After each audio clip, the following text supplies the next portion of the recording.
My name is Justine Rosenthal. I'm editor of the National Interest. We are here today with Bruce Riedel, who has the cover story in our current July-August issue on Armageddon in Islamabad. A senior fellow at the Brookings Institution. He was a longtime CIA officer and also headed up Obama's AfPak task force for a period of, what, 6 months? 60 days. 60 days. Felt like 6 months. Didn't feel like 6 months. We are going to be talking about the future of Pakistan and how dangerous it seems that the area is right now. What's the threat to the United States? Pakistan is the most dangerous country in the world for the United States. Pakistan has a unique combination of terrorism, nuclear proliferation, the threat of war, nuclear war between Pakistan and India, the whole question of the future of democracy in the Islamic world. Nowhere else in the world do all of these issues come together as intensely as they do in Pakistan today.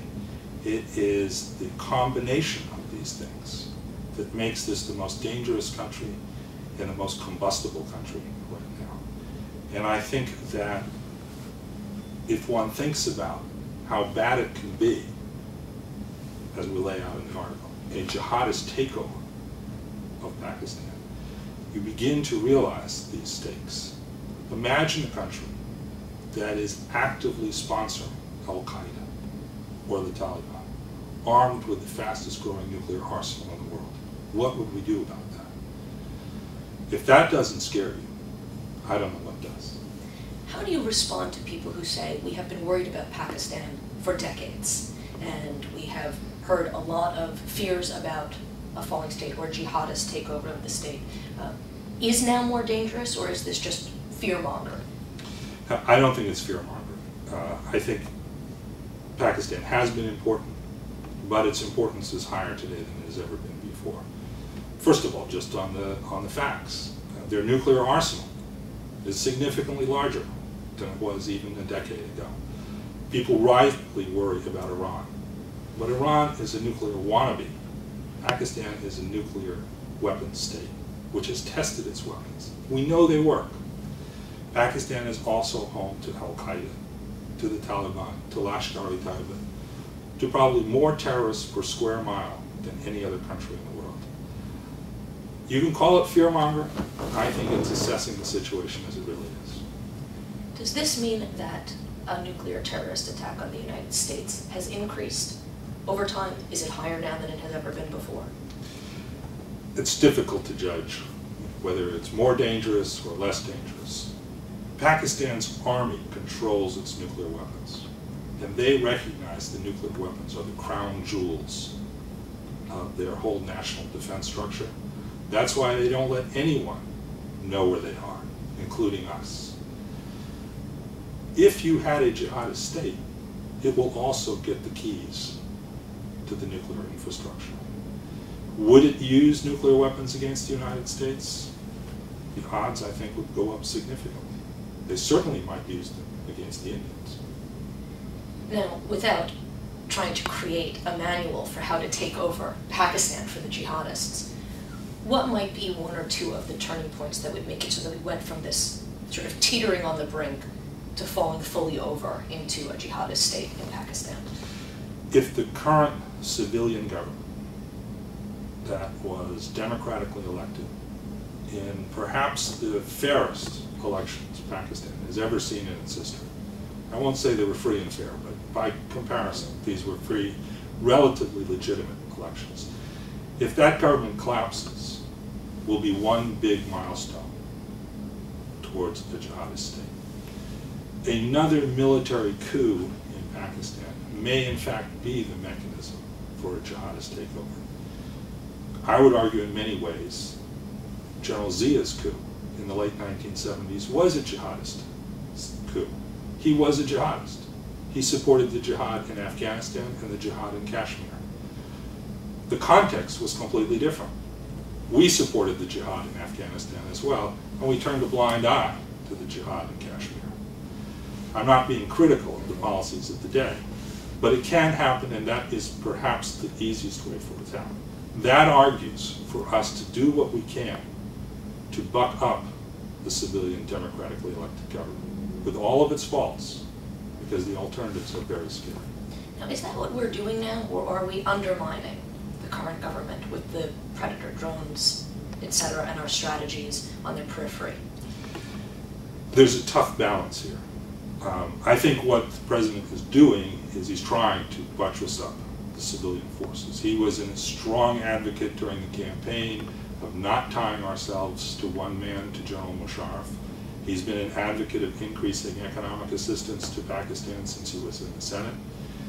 He's recommended increasing military assistance for counterinsurgency purposes to Pakistan. The drone attacks, though, are a crucial tactic in destabilizing al-Qaeda.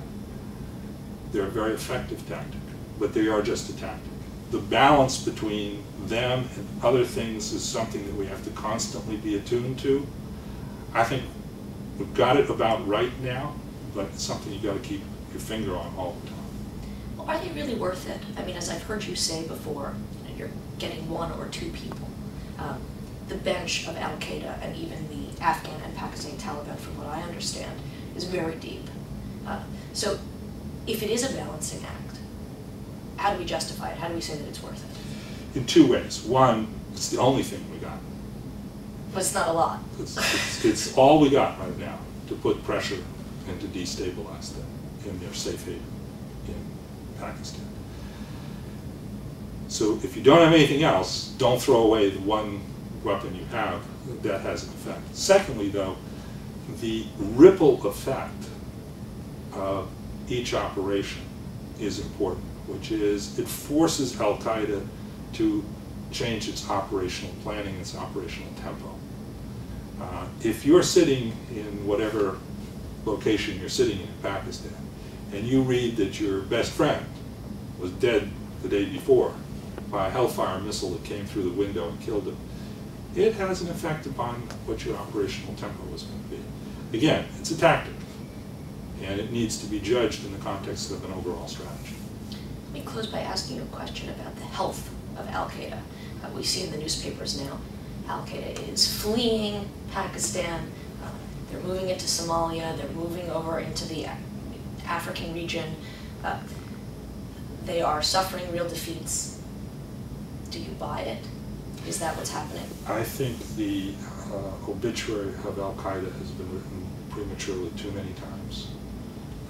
Their safe haven in Pakistan may be under some pressure, but it's still a very effective safe haven. In many ways, it's growing both politically and geographically as their allies in Pakistan become stronger. A new base in part of Somalia is a very effective thing.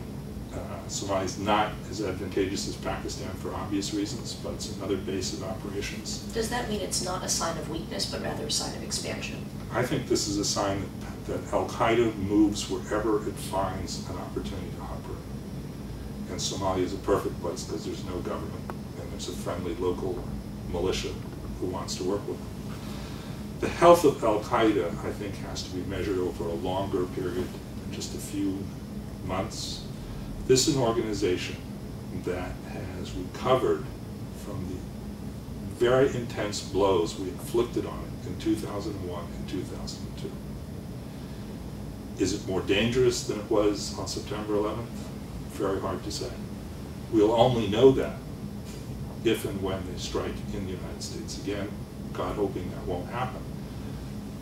But the best response is to shut down that safe haven in Pakistan. Well, that's you've sort of hinted at the $64,000 question.